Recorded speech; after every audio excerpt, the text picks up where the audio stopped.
So, Zana, what's friendship? Friendship is a mutual connection between two or more people who are choosing to, respect each other, love each other, and support each other. That's putting it lightly, Okay. right? But yeah, in simple terms. But yeah, that's really what friendship is about. That's Love, okay. support, Yeah. and respect. Between all parties, right? It's not a One-sided thing. it's not a one-sided thing. It's not just one person doing all the work thing. No, it's a mutual agreement, literally, whether spoken or unspoken, right? Between multiple people that okay, you know what, we're in this, we are doing this, and we're here for each other, kind of stuff. Yeah. Is it possible to have, you know how sometimes we have like, oh, we do like a business proposal for jobs. Is it possible to have like that intentional conversation? Do you want to be friends? Oh, of course. I mean, well, I don't like to think friendship it's a one size fits all, Okay, because we have business proposal kind of stuff. Let's have a friendship proposal with everybody, literally. Come be my friend. Do you want to be friends? So yeah, sign here, those. Yeah, but of course it's a conversation to have at some point, even for friendships that start off without being so spoken about as per okay there was no there's no proposal, but we just realized that we are vibing, our values are aligning. I like to think that at some point the conversation have to be had. So whether it's had at the beginning of a friendship or somewhere in the middle, I mean, almost there's literally maybe no middle. Because again, if it's going on for a while, you cannot tell what the middle is. Imagine a 10-year friendship that you've not seen in view, right? At year one, you can't tell that that's the middle, right? But yeah, at some point, right, I really think that the conversation has to be had. And beyond the fact that, okay, it's not just a conversation for the sake of let's have conversation. I think a conversation brings the intentionality into the friendship. Having that conversation that it clarifies the fact that, you know what are we doing? Right? And it just really, in my opinion, I think that it literally sets the ground for intentionality, that it becomes clear that, okay, we're in a friendship, you understand? So it doesn't just make you feel like you just wake up one day and like, I want to ghost this person. I don't want to talk to this person anymore. Having that conversation that we're in a friendship literally changes the game. Personal opinion. I've been in friendships where we had conversation about the fact that, okay, I want to be friends, let's be friends. And I've also been in friendships where nothing was said, right? And what I can tell for a fact is that it was easier to hold on to the friendship where we were clear that we're being friends over the friendship where we're just, Seeing how things went. yeah, we didn't talk about anything. We're just vibing and getting along one. So having that intentional conversation creates a ground for deep commitment. Exactly. It becomes the ground, it becomes the foundation, right? It literally sets the foundation for your friendship. So it also gives you a place where you can have conversations about what to expect from the friendship, what you really want out of the friendship, how you intend to manage the friendship, your do's, your don'ts, your value systems, and literally all of that, right? So yes, the conversation is vital, in my opinion. It helps you know how to make the efforts. It helps you know how to show up for this person, how to, what you accept as a person, what you can accept. It even helps you set your boundaries, really, at some point. So I just really think that conversation literally changes the game for friendship. Like, what are we doing? Just the same way relationship will be like, what are we doing here? Like, what's going on here? It's the same way for friendship. What are we doing, really? Right? Are we just vibing or are we being friends? It's actually two different things. You can vibe with your colleagues at work. You can vibe with your neighbors on the streets. You can actually vibe with anybody, everybody, but you can't be friends with everybody. Sure. So that conversation is where the difference becomes evident that, okay, this is not just somebody reacting to my status and saying hi and hello every now and then. It is somebody that wants to be intentional, put in the work, and somebody that wants to do something about this relationship that we share. So having that conversation gives you a place of, okay, I think I can commit to this person as a friend, and this person too is willing to commit to me as a friend. I'm not just going to wake up one day and just up and go like, this person doesn't exist, because we've had that conversation, right? Life is not just going to happen. I mean, if you are being responsible anyway, yeah, as a responsible person, life is not just going to happen and then you just suddenly sideline this person that you say is your friend, right? But we can just wake up one day and decide to ghost the whole world. But not our friend. Yeah, exactly. It's a different ball game with your friends, right? There is a lot more intentionality. That's why these conversations need to be had. Let's be sure what we are doing. Are we friends or are we just Two people that know each other. When you said that life can happen, but if you're being responsible, you should. What comes to mind is the fact that there are people who say that everybody's going through something. So if people are not checking up on you, don't take it to heart. What do you have to say about that? I think it's just lack of accountability. Okay. Some people do know, but yeah, okay, there are two ways to look at this, right? It's either people are, like I said, lack of accountability, right? There is lack of accountability aspect of it, and then there's the fact that they are literally just disguising for you. They don't want you to be offended that they're not talking to you. Okay. Because I strongly feel that everybody's talking to somebody at some point. Yeah. Literally, I don't want to accept. Maybe there are people, but largely nobody is really doing life solo. There is at least one person that somebody is talking to. I mean, look at Nigeria. We are ranting every day, literally. Oh, yeah. We are just not ranting to everybody, Yes. right? So, if somebody comes out and say, "Oh, I just want to be alone. If I'm not talking to you, it's not really about the fact that I'm not talking to people. It's about the fact that I'm not talking to you. I'm not talking to you. I also want you to think it's not about you. All right. Whereas, so that you don't feel hot, I'm like, you're not talking to me. You know, maybe you have somebody. The truth is, if they're not talking to you, they're talking to somebody else. Really. So it doesn't matter how you place them on your friendship radar or your friendship career, and you know, just if they're not talking to you, they're talking to somebody else. So when they come out and say things like that, they're just finding ways to manage the situation, salvage it, so that it doesn't, you know, so that it doesn't get escalated into something serious, and you don't come out and fight tomorrow.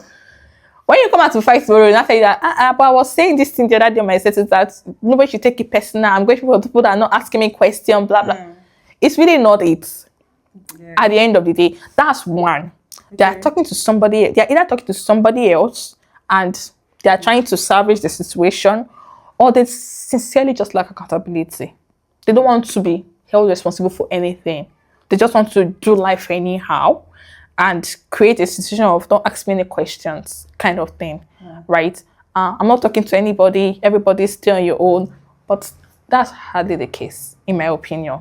That's hardly the case. But yes, it's one of two things. They either talk to somebody or they simply just want to run from accountability.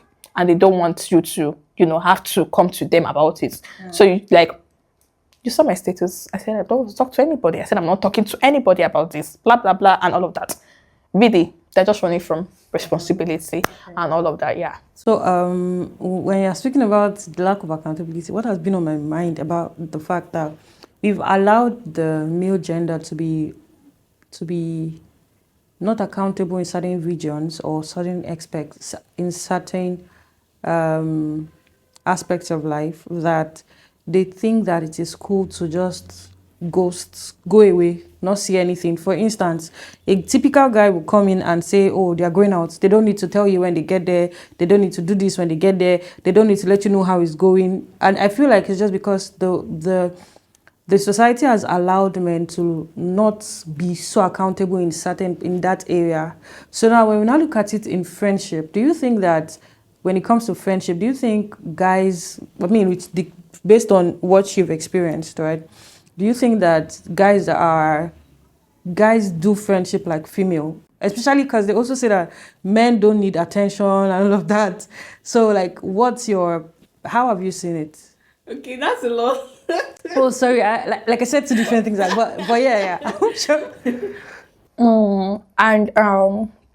So I think the first thing I want to correct in this question is the fact that, well, as much as I understand the guy tendency stuff, I like to think it's a general issue. Okay. I do not think that it is the lack of accountability. If I should use this, yeah, right. Again, sometimes along the path of life and all of this, we learn stuff, we get accustomed to people. People can open up at different degrees and, of vulnerability based on how you've, presented yourself to them previously, right? But yeah, as much as we have guys who are not being accountable, we also have a good number of ladies who run from accountability. And all of this, I like to think that mostly stem from upbringing, the kind of experiences we've had. You know how our experiences literally shape us, right? So if you see somebody running from accountability, beyond the fact that it could be one or two, trust me, it's a matter of experience. Whatever they may have encountered at some point. So even the mindset we have about, oh, guys don't do this, guys don't that is literally experience, right? Experience shapes them. They've been in situations where it feels like, oh, they are not being paid attention. Nobody's listening to them. Nobody's asking them questions. It's experience. It's not really about, okay, because I am a guy, this, that does not go, this goes, this doesn't. Nah, it's mostly about experience over whatever else we really think it is, right? Now, on the ground of accountability, well, for my friends, maybe I don't know if I should say I'm a great friend, but I think largely I am. And I like to think I've been able to crack that code for my friends, right? If I need them to be accountable for something, trust me, I can get them to be accountable for it, right? But it didn't just happen overnight, right? And I think in fact, speaking of accountability, there is a place of trust. So that really forms the basis of if your friends can be accountable to you or not, whether male or female. If I can't trust you, I don't see a way to be vulnerable, which I don't see a need to be vulnerable. Whether I am male or female, I really will not. At the end of the day, I won't share. Right? So I kind of think that the basis is trust. If you've presented yourself in a way that, you know what, I can trust this person. I can be vulnerable with this person. Yes, it may be harder for guys as per the way it has always been. The way the society has shaped them. Exactly. But I kind of think that with time, and then with the fact that you actually show yourself to be genuine. Some people are just, speak up, you can share, you can talk. And one thing guys always complain about is the fact that they say women always say speak up, but when they finally speak up, the woman begins to and then she uses it against them, and all of those. So if you presented yourself in that light, sorry, they're not going to share with you. They really would not. I don't think anybody would like the fact that, I actually don't think it's also a gender thing. I think that it's just a matter of it's experiences. Like, I don't want to share you something. I don't in my vulnerable state, and then you're using it against me. I don't. Right. Let's not. So at the end of the day, accountability is on the ground of trust, on the ground of the fact that you know what, I know you got me, and I feel safe with you, right? I regard you as a friend. So it's not just a thing that you go about everybody, oh, this is what I'm up to, and oh, this is how I feel, this is what's going on with me. No, it won't happen with just everybody. Yes, some people are more open to sharing. Some people can just, see somebody, open their mouth, share this, what's up, and all of that. But for a very good percentage of people, male and female alike, they are going to be accountable to you on the ground of trust. And now, speaking on trust, it's not just going to be, okay, I just wake up today and say that, I have this big idea, let me go and share with this person. It starts from how you respond to the tiny little details. So how you react to the little thing I shared. Did I say something? And all of a sudden, instead of you to just, calm down, listen to me, give me advice here or there, or, counsel, you just start shouting, you've done this. I mean, it can be something really tiny. And in that moment, the way you respond, it's either puts me off or makes me share more, right? So that's the way I see it. It's regardless of gender. Accountability is a thing of trust. So do you think that men actually want as much attention in relationships, in friendships? So society has been lying to us. Please. Let me not expose the men. But really, they do. Do they also want as much love as women do? It's just society. I'm You're thinking about it right now. from a society point, Yeah. because I also believe that all of these things are not gender things. It's not, no. So now, but when now as I'm speaking from a point of society. I literally just, stereotype male and Yeah. female and made it look like, oh, guys are okay with these, ladies are okay with these, don't do this to the guys. Do this. It's really not it. Yes, I understand that there can be different, I don't want to use the word measures, but based on how we're actually wired differently, right? We are male and female wired really differently. So, but at the end of the day, I think that there is a way these expressions of, love, attention, respect, there's a way it fits into our different wiring. So at the end of the day, it feels like a universal thing. Let love be served on the table. Let respect be served on the table. Let attention, let it just be served. They are going to interpret it in their own way. They're going to assimilate it based on their wiring at any point. But it should not be a case of, because it's a guy, it doesn't need attention. It's possibly not going to demand it as far ego and whatever it is. It's possibly not going to demand it, but it should be present. Because that's what friendship is about. Exactly, that's what friendship is about. We are not just in a let me take situation. Friendship is a give and take thing. It's not like we are here for transactions and all of that. But at some point, these things happen, right? So imagine being taken from at every point in time. Today, they're asking for this. Tomorrow, they're asking for this. Next tomorrow, they're asking for another thing. And then nothing is coming back into you. At some point, you're going to go empty. Yeah. Right? So, because I'm a lady, they should pay attention to me. One day, that attention will finish from where it's coming. It's going to finish. You are not pouring attention back into them. I think that's selfish. Yeah, I think so. I actually think so. Especially when girls say, "Oh, it's my money. My money is my money. Your money is your money." I'm like, okay, like it's fine if your mentality is, I'll now use my money to take care of my man. I'm fine with that. But when your mentality is, my money is my money, his money is our money, but you don't want to use your money on him, I'm like, that's very selfish. Yeah. That's extremely selfish. Yes, it is. I don't. Women, oh, be but please go on. You're talking friendship. Friendship, I do not have anything to say on the ground of relationship, please. God have mercy upon us. But yeah, please go on. But yeah, that's really what I think about the attention, the love, the respect thing. It is not, we have a false mindset of what macho should be. Macho. Yeah. Okay. How a man should be, right? And then we just, have all of this picture in our head and think, oh, they don't feel, they don't need attention, they don't need love. Just, we read them as provider. So let them give. When talk about provider, Let them give everything. Let them give their all. we are yet to receive. As per his father Christmas. I mean, Oh, sorry, you said we're talking about Jesus already gave his all. Yeah. Don't kill that man. We're talking about friendship. I think we're already talking about relationship, but let's talk about friendship, please. Let's stay focused on friendship. Let's stay on the subject matter. But yes, with friendship, it's a mutual ground, really. As much as you want the love, you want the attention, you have expectations of your friendship, trust me, the other party, whether it's male or female, also have the expectations, also want the love, the attention, the care, the support. It's literally what it is. Some things are universal, regardless of gender. And every rock on which friendship stands is a universal rock. Yeah. They love the friendship, the sacrifice, they love the friendship, the attention, the sacrifice, the prayers, whatever it is, the communication, it is a mutual ground. It goes both ways, male or female.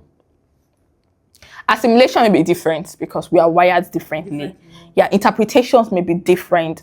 Whatever it is, yes. But the rules are universal. Yeah, exactly. The rules are universal. Don't take away attention or love and say, "Oh, it's respect guys want." So because you're friends with a guy, you just think, okay. In fact, in fact, the ground of respect is that you can pay attention to everything else. Really.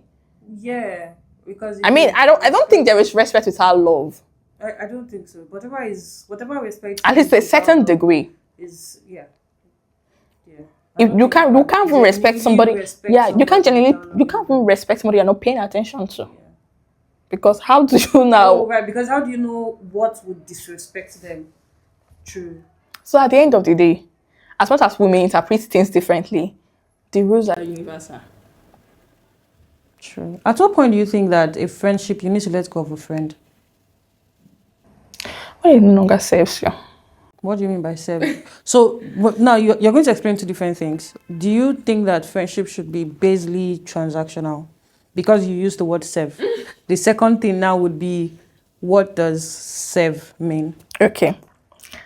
I don't think friendship should be transactional in the sense. But then I'm thinking of how best to put it. So when we talk about transactional, people think, okay, you give me, I give you. So what happens when I do not have enough to give or I cannot show up as you want, right? Yeah. But I like to think that when it comes to serving in friendship, you want to literally make up for what you cannot give. Now I will explain. Thank you. So, beyond your words, because some people have this, oh, I support you, you're my friend, I'm rooting for you, I love you, I'm grateful for the gift of you, kind of stuff, but your actions do not align. Yeah. Right? I like to think that whatever you're saying, you should back it up with your actions.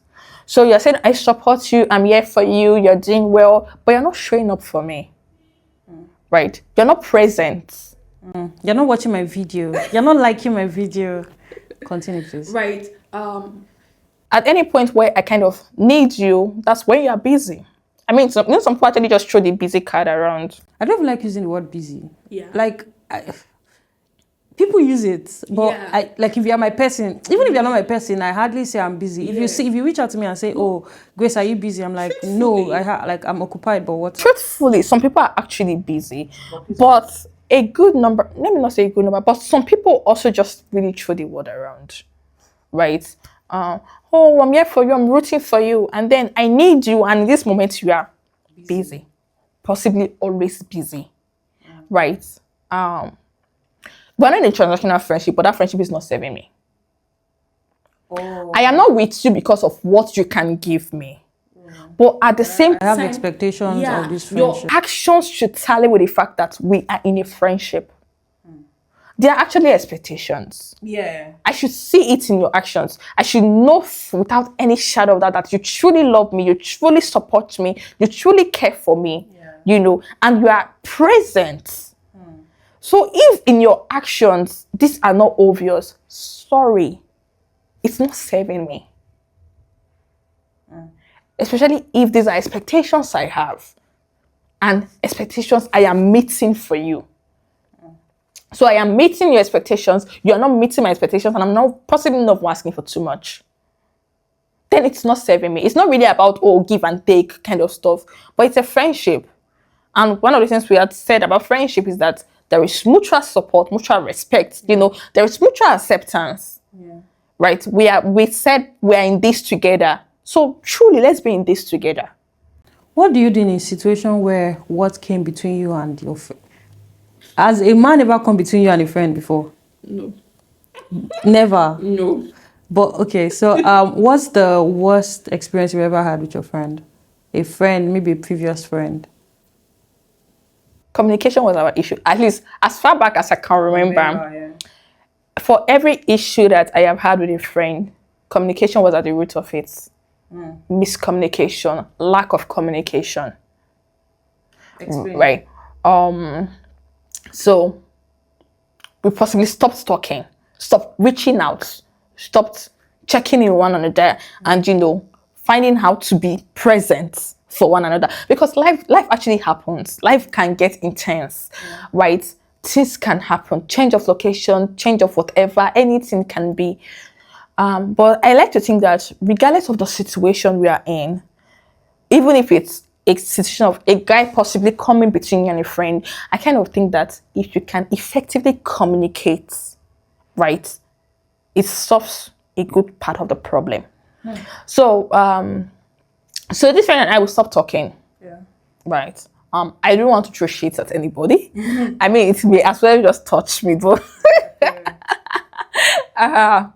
but yeah, one party is trying to reach out to one party, the other party is unavailable. I don't have a problem for that you're unavailable, I'm unavailable. But even in that unavailability, communicate that, oh, I am unavailable. This is why I am unavailable, and this is when I will be available.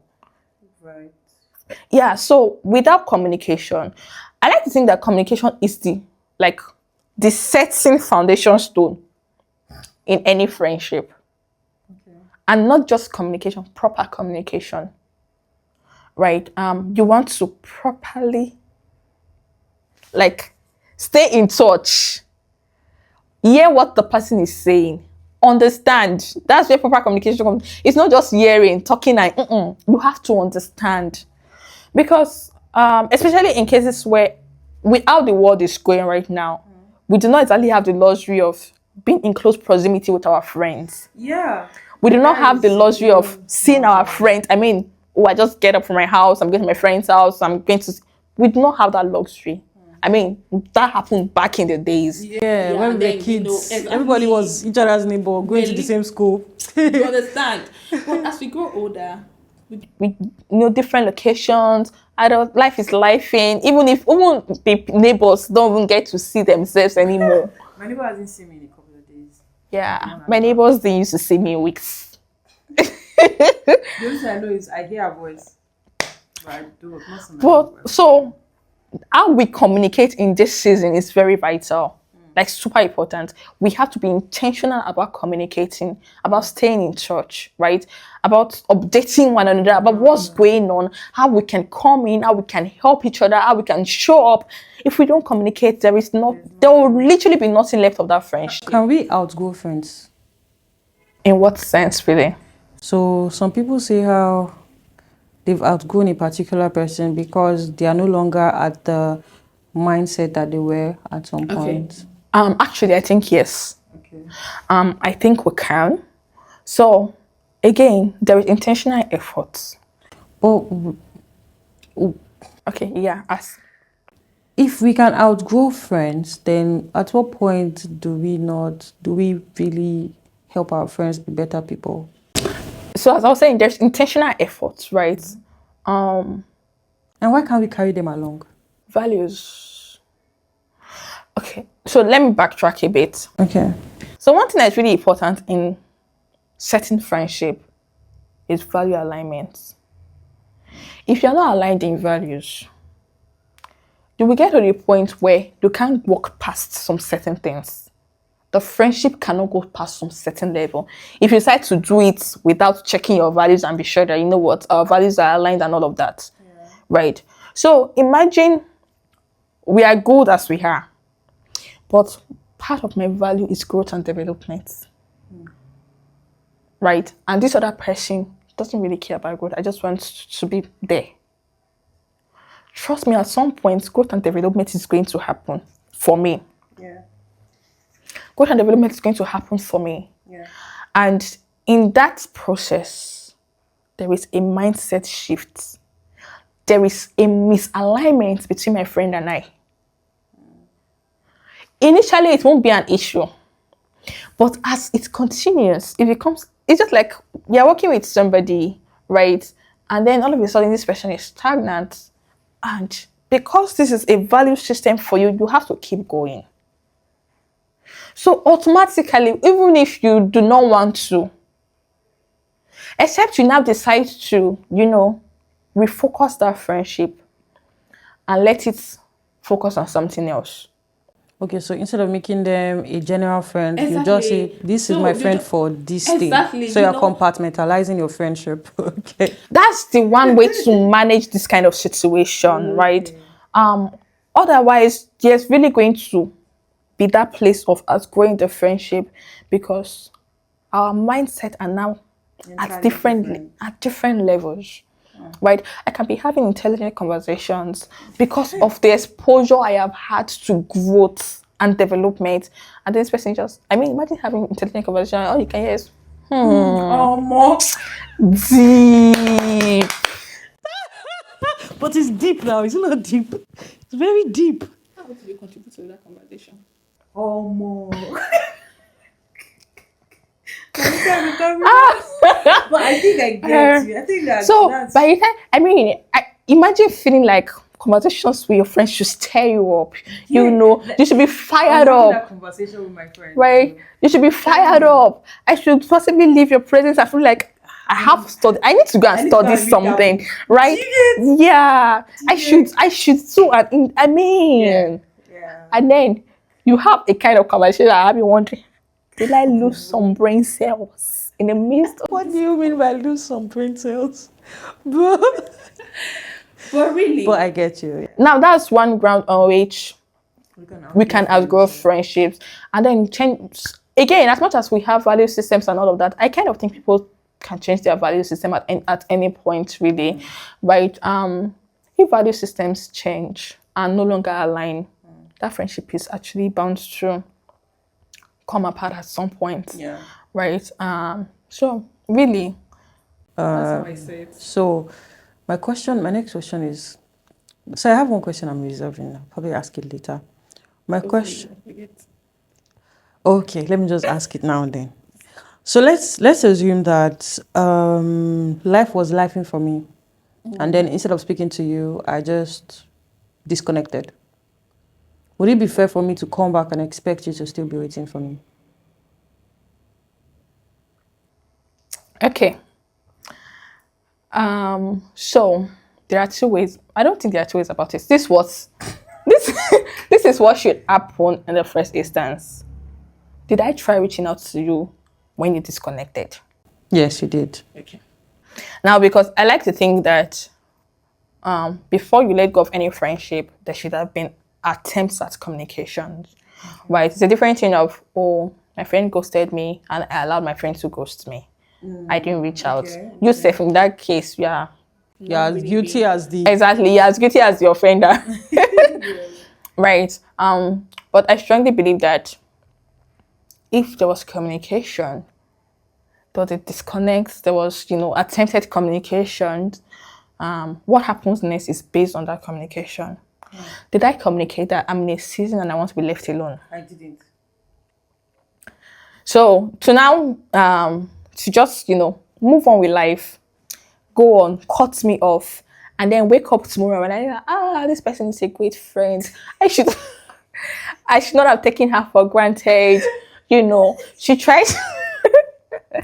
Sorry, go ahead. She tried reaching out to me over and over again. Now there is nobody reaching out to me and checking up on me. Let me go and meet her. Maybe she will still love me. Prodigal son. We thank the Lord for Jesus Christ. But They are not. you are being selfish. You are thinking of friendship as more of personal benefits. It serves me. Not just a matter of it serves us.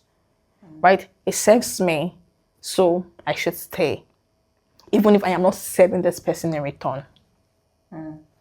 So, oh, she's so nice. She has the energy and the drive to keep us going. She's super this and that. She's super caring, always checking in and, and now that I can't get this elsewhere, I remember that, let me go back. I like to think it's not right. And to not be too harsh about it, I like to think it's wickedness. Because why do you think it's okay to walk away? And expect me to still stay. Expect me to stay still. Like, I should stay. I should just stay and be waiting. Right? It's a different thing if we both did not communicate. You went And me, I kept quiet. I didn't say anything. I just, when we are coming back together, if at all, we're going to find a ground to communicate. Oh, this is what happened. Oh, me, myself, I should have, reached out. I should have checked in and all of that. But if I am reaching out, I am checking up, what's up with you? You're not saying anything. Of course, you give it time. I'm giving it time. I'm back again. What's up? How far? What's going on? And all of that. And just, there's a way, I like to think that there's a way the communication goes. I know that this person sustained you, or this person has really moved on, right? You cannot be giving me one word answer and be expecting that, okay, I'm literally just going to stay here waiting for you. Because another because another thing this does for you, this does now, okay, in our case now, for instance, another thing it does to me is that it probably makes me now start sitting and wondering, maybe I was a bad friend. Right? And then I start second guessing myself and wondering what I possibly did wrong. Right? No, I really will not be waiting. I really will not be waiting. And because, especially if I'm in a case where I am really self-aware, I possibly have other friendships that are, going on nicely, going on greatly, which also means for me that those other friendships, I prove that I am not a bad person. I am not a bad person, and I am not the reason this friendship isn't working. Yeah. So at the point this person is coming back, sorry, I have moved on. I have moved on because no, you can't go and expect somebody to be waiting for you. Cause and effect. I think sometimes people pick the action and they want to also pick the consequences. Exactly. They want to control how you respond to their. No, you can't do that. You can't do that. Whatever you did, you did. However, I choose to react. I am responsible for that. But you cannot choose the action. Exactly. You do not get to define how I should react to what she did. So if at any point you feel, oh, I should walk away, let me stay. I mean, it means that now there is no coming back because, and I think this is where it is so for me. If you thought it's okay to walk away, please stay away. To come back, to what end? So I set you wide open arms. Bodyguards coming back to you, his father. That's the father. I am not your father. I am your friend. Remember, friendship is built on trust. Yeah. Where do you really want to start from? Rebuilding that trust. Because in the process of all of this, trust got breached and broken. So what is the guarantee? No walk away again. Exactly. So please, there's no point. And it's okay to write me off as a bad person. Let's look at this situation. What if has something ever happened between you, someone else, and somebody else, and they did not want to hear your side of the story? They just jumped into conclusion based on what they heard from the other person. That's almost like a normal life situation. Oh, so it happened. So what do you do in a situation like that? Do you allow yourself to go and explain to that friend, even though they did not want to hear your side of the story? Like they literally told you, if that's what you want to talk about, I'm not interested. If you don't want to hear my side of the story.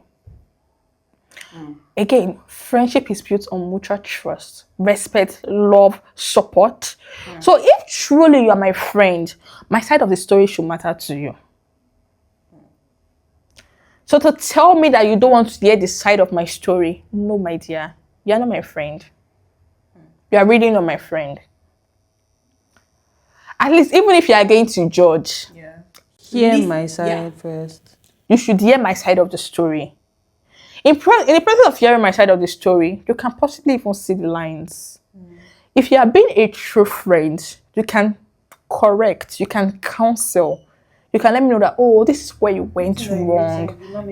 This is, But to just outrightly tell me that you don't want to hear my side of the story, well, it will depend. So, did I do something really bad? There's some kind of, I don't think that even in the case of where I did something really bad, you should hear my side of the story before you make a decision if or not you want to continue being friends. But to just cut me outright with, no, you were not, you have already moved on from the friendship. That's the way I will likely read it. Again, maybe because of how aware I am and how conscious I am of friendship, right? Some people will not see it this way. Some people will not see it in this light, right? But I really think that if I am in a position between, oh, I heard that you did this and that, as my friend, the first thing is that you want to hear my side of the story. Yeah. If you are not willing to hear my side of the story, you're not, there's no, that also means that I can't explain myself to you. Then already there is no friendship there. Because you don't hear my side of the story, then we can't proceed. We really cannot proceed with friendship. Or are we going to sweep it under the carpet? Or how do we now, okay, you don't hear my, how do we now move on from there? We can't move. Let's talk about sweeping issues under the carpet. Do you think it should be done in friendships? No, in friendship, we don't sweep issues under the carpet. But I know for some people, they feel, oh, let's just sweep it under the carpet so that it doesn't become an issue for us and we don't have to start dealing with whatever differences. But I really think that in friendship, you really want to deal with those differences. You want to address issues as they arise. And when I say as they arise, I don't mean on the spot. We are having an issue, there is an outburst, and this is where we also have to resolve everything. Again, maybe because of my type of person. No, I prefer to have the conversation there and then. Mm-hmm. Yeah, except the person is different, because I've realized that people are different. Yes, because the thing is, in this heightened moment, a lot can be said. A lot can be done. We can also have situations where we are not hearing ourselves. Oh. We are just about proving I am right, you are wrong, this is what you did, this is why I'm angry. We are not here, we are not having a conversation. So we're not rational at that point. Yeah, we are just out about proving our points. That's the way. Again, usually I like to think that I am not a confrontational person, which means in the real sense, I am one person who wants to sweep things under the carpet. Yeah, let's just assume that until the carpet is full with issues and then there's an outburst. Let's just assume that it didn't happen. Right? But with friendship, I have learned that no, you can't do that. Because again, sweeping things under the carpet, it blurs your vision of friendship. Over time, you begin to build resentment.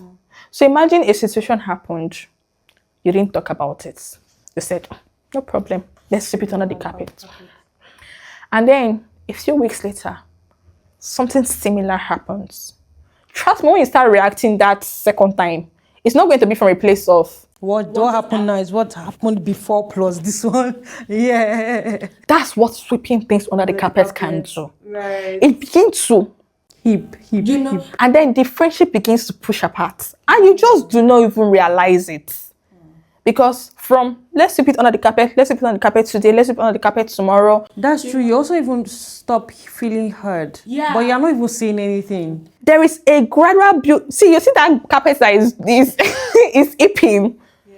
It is eeping inside of you. Resentment. With that eep is becoming resentment. Yeah. Right? Yeah. And then you begin to resent this person. And you begin to, just before you know, there is an outgrowing season, and you just think, oh, it just happened. No, it didn't just happen. It's not just life. It is the fact that you people have refused to. Again, this is where communication comes in. So we are living in this moment, something that literally just happened. The best time to address it may not be now, because in this moment we are literally livid. We are pissed off. Everybody wants to prove a point. Go home, sleep, wake up, relax, come back. Let's talk about it when we are calm. But the Bible says don't let your anger go down before the day. Don't let the sun go. Don't let the sun set on your anger. Ew. My pastor go see, I'm not going to say, eh? But yeah. But you, at the end of the day, we get what we are saying, right? Not necessarily like you have to go and sleep and let the day break and all of that, but I'm just figuratively and literally, whatever it is, let's come back to it when we are calm. Or it doesn't even mean that, well, let me not take the Bible out of context. Just leave the Bible. Yeah. But we can have an issue, and by myself, by the time I calm down, chances are I'm not angry at you. I mean, there is something about friendship and seeing through clear lens, the proper lens of friendship, right? We are not the enemy. Whatever issue was, is what, as in, we're not fighting. Yeah, the fight is against whatever issue that was, and not against you or against me. Right? So at the time we've left that situation and everybody has gone to relax, chances are I realize that I don't have to be angry at you. So at the time the sun set, I am not angry. Hopefully. I am not angry. Right? And then we'll find the time to. Now, the thing for some people is that, oh, I'm good, I'm fine, I'm not angry. Are you angry? No. Chris, are you angry? You say no. Then are you angry about what happened the other time? I say no. When I tell that, okay, we are good, let's not talk about it. Sorry. We just set it under the carpet. It will come as tomorrow. Right? But I think you now want to sit down, talk about it. Oh, this is what you said. I didn't like the sound of this. Right? This is what it made me feel. This is how, it triggered this and that for me. Now I had this experience with a friend of mine. And there was reactions. There were literally reactions everywhere. Something had happened, and we appeased, this, that, that. In the initial moment, because now we had to work together on something, right? So we're able to put it aside and get the work done and all. Well, I realized that if we do not address the situation, trust me, from where I was looking at it, something else will arise another day. Right? And I'm like, you know what? This happened the other day. This is what happened. This is what you said. And so I reacted like that. This is what this is about. Right? We apologized. Sorry. We are good to go. Tomorrow, I do not expect that kind of situation to repeat itself. But if we do not talk about it, it becomes a very harmless but harmful situation.